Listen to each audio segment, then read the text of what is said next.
सूर्य मावळत होता आणि नारंगी रंगाची किरणे खिडकीतून घरात शिरत होती. रमा सोफ्यावर बसून जुना अल्बम चाळत होती. प्रत्येक पानावर आठवणींचा सुगंध दरवळत होता. तिच्या चेहऱ्यावर हसू होते, पण डोळ्यात एक अनामिक हुरहुर होती. तिचे बोट एका फोटोवर थांबले.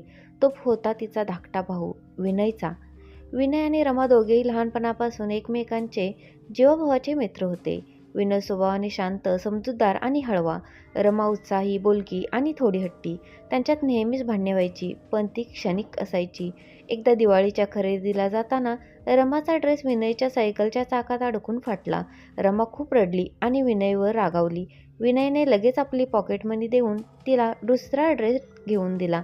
तो दिवस आजही तिला आठवतो. वर्षे सरली, दोघांचेही शिक्षण पूर्ण झाली आणि ते आपापल्या आयुष्यात रमले. विनय नोकरीसाठी परदेशी गेला आणि रमाचेही लग्न झाले. सुरुवातीला रोज फोनवर गप्पा व्हायच्या, पण नंतर कामाच्या आणि कुटुंबाच्या जबाबदाऱ्यांमध्ये दोघेही व्यस्त झाले. भेटीगाठी कमी झाल्या, फक्त सणासुदीला फोन व्हायचे. एक दिवस रमाला विनयचा फोन आला. त्याच्या आवाजात एक प्रकारची उदासीनता होती. तो म्हणाला, रमा, लवकरच तुझ्याशी एक महत्त्वाची गोष्ट बोलायची आहे. पण त्याच्याशी पुन्हा बोलण्याआधीच एक वाईट बातमी आली. एका अपघातात विनयचे निधन झाले होते. रमाला धक्का बसला. तिच्या डोळ्यासमोर लहानपणीच्या आठवणी तरळून गेल्या. तिचा ड्रेस फाटल्यावर त्याने तिला नवीन ड्रेस आणून दिला होता. आज तोच भाऊ आयुष्यातून दूर झाला होता. काही दिवसांनी विनयच्या परदेशी मित्राने त्याच्या वस्तू रमाला पाठवल्या. त्यात एक बॉक्स होता.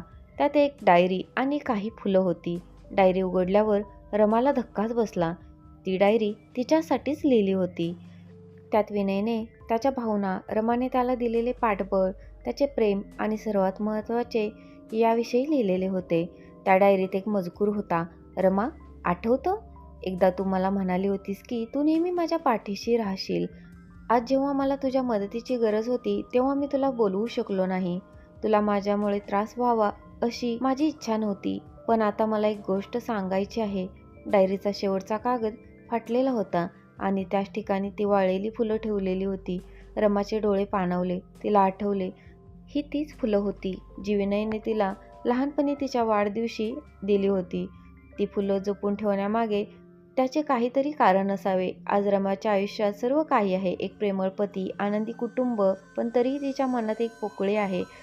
ती नेहमी विचार करते, जर तिने विनयशी आणखीन बोलले असते, त्याच्या भावना समजून घेतल्या असत्या तर.